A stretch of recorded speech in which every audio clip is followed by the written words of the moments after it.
सबसे पहले खबर है सिब्बी से, जहां जिना रोड पर तहरीक इंसाफ की रैली के करीब धमाका हुआ है, जिसकी जद में आकर 3 अफराद जाम बहक और 7 जख्मी हो गए हैं। वाकया पेश आया है सिब्बी में। जी, पाकिस्तान तहरीक इंसाफ की रैली निकाली जा रही थी। यहाँ पर पाकिस्तान के तहरीक इंसाफ के कौमी असम्बली के उम्मीदवार हैं सद्दाम तरीन साहब, और ये रैली लेकर जा रहे थे कि इसी दौरान रैली के अंदर एक बम धमाका हुआ है, और जिसके बाद एक अफसोसनाक खबर यह आई कि जी पाकिस्तान तहरीक इंसाफ के 3 वर्कर शहीद हो गए और कुछ अफराद जो हैं वो जख्मी भी हुए। बलोचिस्तान के इलाके मच में जेल समेत 3 मुकामात पर कलअदम तंजीम BLA ने हमला कर दिया। कौमी सलामती का, हमारी आइनी और कानूनी तारीख का, और तीसरा जो इसकी सियासी मुहर्रिकात हैं।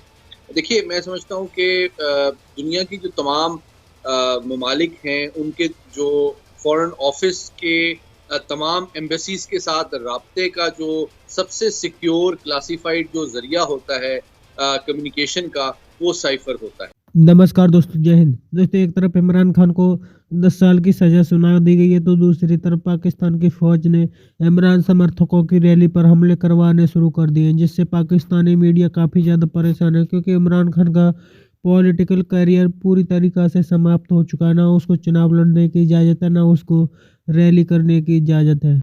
क्या है पाकिस्तानियों का रिएक्शन। वीडियो को स्टार्ट करते, लेकिन उससे पहले यदि आपने हमारे चैनल को सब्सक्राइब नहीं किया तो सब्सक्राइब करें, वीडियो पसंद आए तो लाइक करें, कमेंट करें और शेयर करें। और उन्हें अस्पताल में तिब्बी इमदाद दी गई।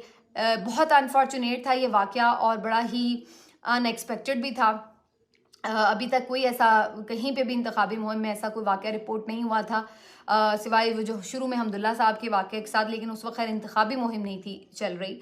बहरहाल इस पे अगेन ये बात है कि इसको इन्वेस्टिगेट करना बड़ा ज़रूरी है। क्या कोई है ऐसा जो कि इनको हरासा करना चाहता है कि ये जितनी भी कैंपेन थोड़ी बहुत भी बेचारे कर रहे हैं तो वो भी ना कर पाएँ, और इस चीज़ को इन्वेस्टिगेट करना बड़ा ज़रूरी है। किसी भी अभी जानिब से इसकी जिम्मेदारी कबूल नहीं की गई है, तो ये किस तरह से वाकया पेश हुआ है और इन्हें क्यों नहीं सिक्योरिटी प्रोवाइड की वहाँ पर। तो ख़ास तौर पर बलूचिस्तान में तो आपको पता है कि जिस तरह की सिक्योरिटी सिचुएशन रहती है, तो कोई भी एक्टिविटी हो तो इसको बड़ा क्लोजली देखा जाता है कि सिक्योरिटी मेजर्स जो हैं वो बिल्कुल फुल प्रूफ हों।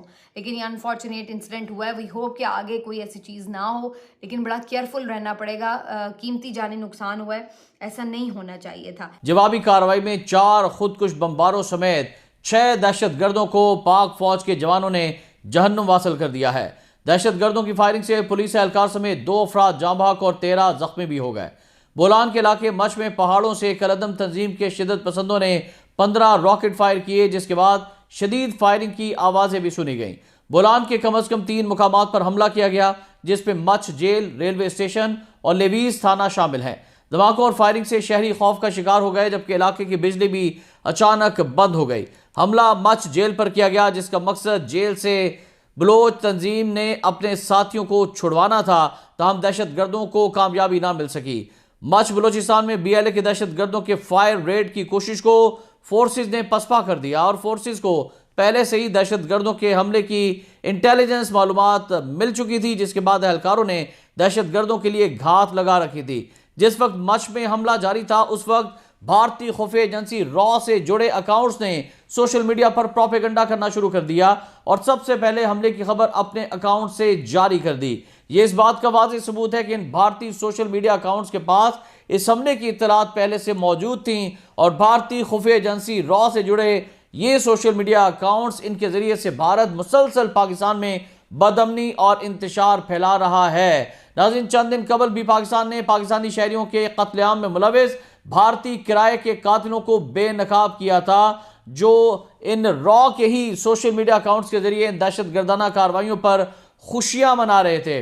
उधर दाइश के बाद मजीद दहशतगर्द तंजीमों ने भी पाकिस्तानी इंतखाबात को सबोताज करने की धमकी दे दी है, और पूरी दुनिया के साथ जो तमाम हसास तरीन इंफॉर्मेशन हमारे जो सुफरा हैं मुख्तलिफ सफारत खानों में तैनात, वो रोज़ाना की बेसिस पे हमारे दफ्तर खारजा को इरसाल करते हैं।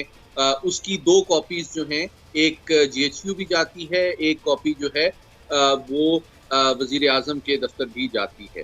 तो ये बात बुनियादी तौर पे बताना ज़रूरी है। इस पूरे केस की जो हकीकत है और जो बुनियाद है वो ये है कि जनाब, ये साबिक चेयरमैन PTI का एक सियासी फैसला था कि जब उनको वोट ऑफ नो कॉन्फिडेंस का सामना करना पड़ा, तो उनकी सियासी हिकमत अमली ये थी कि पाकिस्तान की कौमी सलामती और पाकिस्तान के दफ्तर खारजा और खारजा पॉलिसी को इस्तेमाल करते हुए अपने सियासी मफादात के लिए इस्तेमाल किया जाए बुनियादी तौर पे।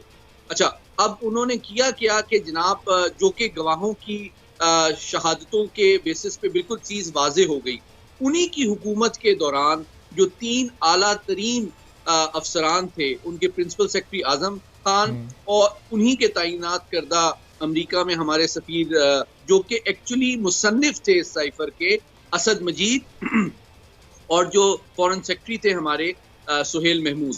अच्छा, बहुत इंपॉर्टेंट आपके नाज़रीन को बताना ये ज़रूरी है कि जनाब जो इस साइफर के असल मुसन्निफ हैं असद मजीद, उन्होंने ये गवाही पेश की इसी अदालत के सामने जिसने आज सजा दी है कि जनाब ये साइफर मैंने तहरीर किया है, इसमें किसी साजिश, किसी दबाव, किसी धमकी का कोई तस्करा नहीं है। अच्छा, वो साइफर उन्होंने किसको भेजा? वो साइफर उन्होंने फॉरेन सेक्रेटरी को भेजा इस्लामाबाद में। वो कौन है? वो सुहेल महमूद साहब हैं। वो भी एज अ गवाह पेश हुए इस अदालत के सामने और उन्होंने बताया कि जनाब जो साइफर मैंने वसूल किया है उसमें किसी साजिश और दबाव और धमकी का कोई जिक्र नहीं है। अच्छा, अब ये देखें, दफ्तर खारजा के 2 आला तरीन जो अफसरान के दरमियान सिक्योर क्लासिफाइड इंफॉर्मेशन है, इसको बुनियादी तौर पे आपके वजीर खारजा शाह महमूद कुरैशी और आपके वजीर आजम जो उस वक्त के थे, उन्होंने सोचा कि इसको अपने सियासी मकासद के लिए इस हसास दस्तावेज को इस्तेमाल किया जाए।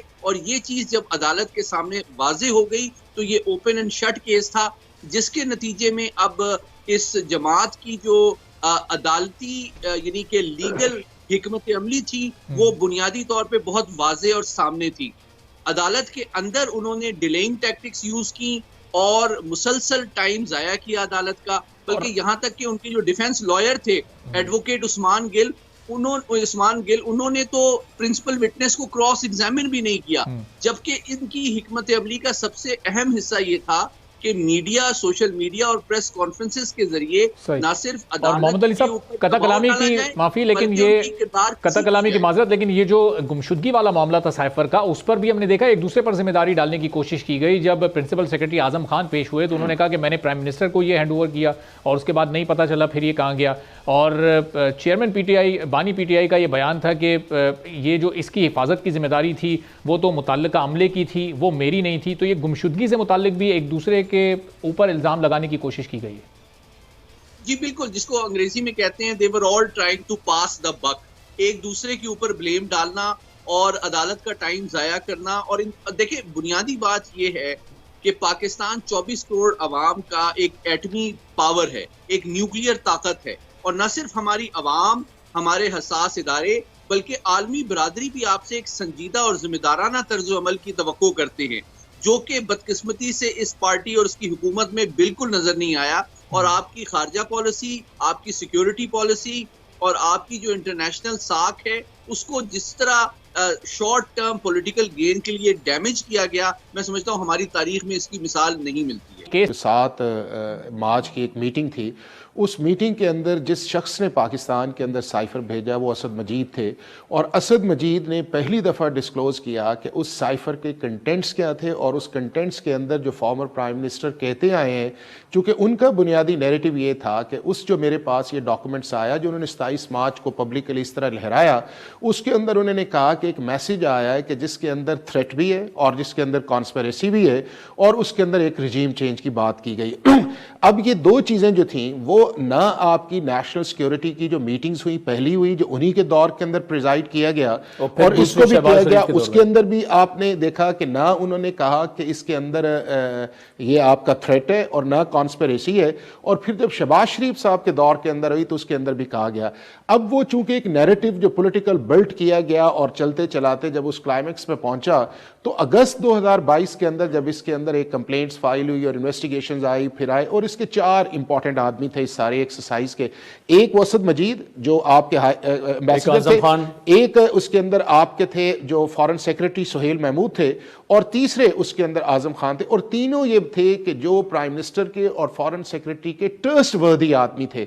अब उसके अंदर जब ये चीज आई तो जब कोर्ट ऑफ लॉ के अंदर एविडेंस आई, उस चीज को छोड़ दें कि जो उन्होंने FIA के सामने स्टेटमेंट्स दी, ये चीज आई, इन तीन की जो विटनेसेस की क्रेडिबिलिटी के बात जो है जब अदालत के अंदर आई गई, तो जब आजम खान की स्टेटमेंट आई तो उस वक्त आपने देखा होगा और आपने सुना भी होगा उस चीज के अंदर कि फॉर्मर प्राइम मिनिस्टर ने कहा कि इसका जो ओथ है वो कुरान पाक पे लिया जाए। तो दोस्तों, पाकिस्तान की पॉलिटिक्स पर पाकिस्तानी फौज का सबसे बड़ा रोल है। यही कारण है कि जिस तरह से इमरान खान को पूरी तरीक़ा से इलेक्शन से माइनस कर दिया गया, उससे पाकिस्तानी काफ़ी ज़्यादा परेशान है, क्योंकि जिस तरह से पाकिस्तानियों को उम्मीद थी कि इस बार पाकिस्तानी अवाम द्वारा इलेक्टेड गवर्नमेंट आ सकती है, लेकिन पाकिस्तान के आर्मी चीफ आसिम मुनीर ने ऐसा नहीं होने दिया।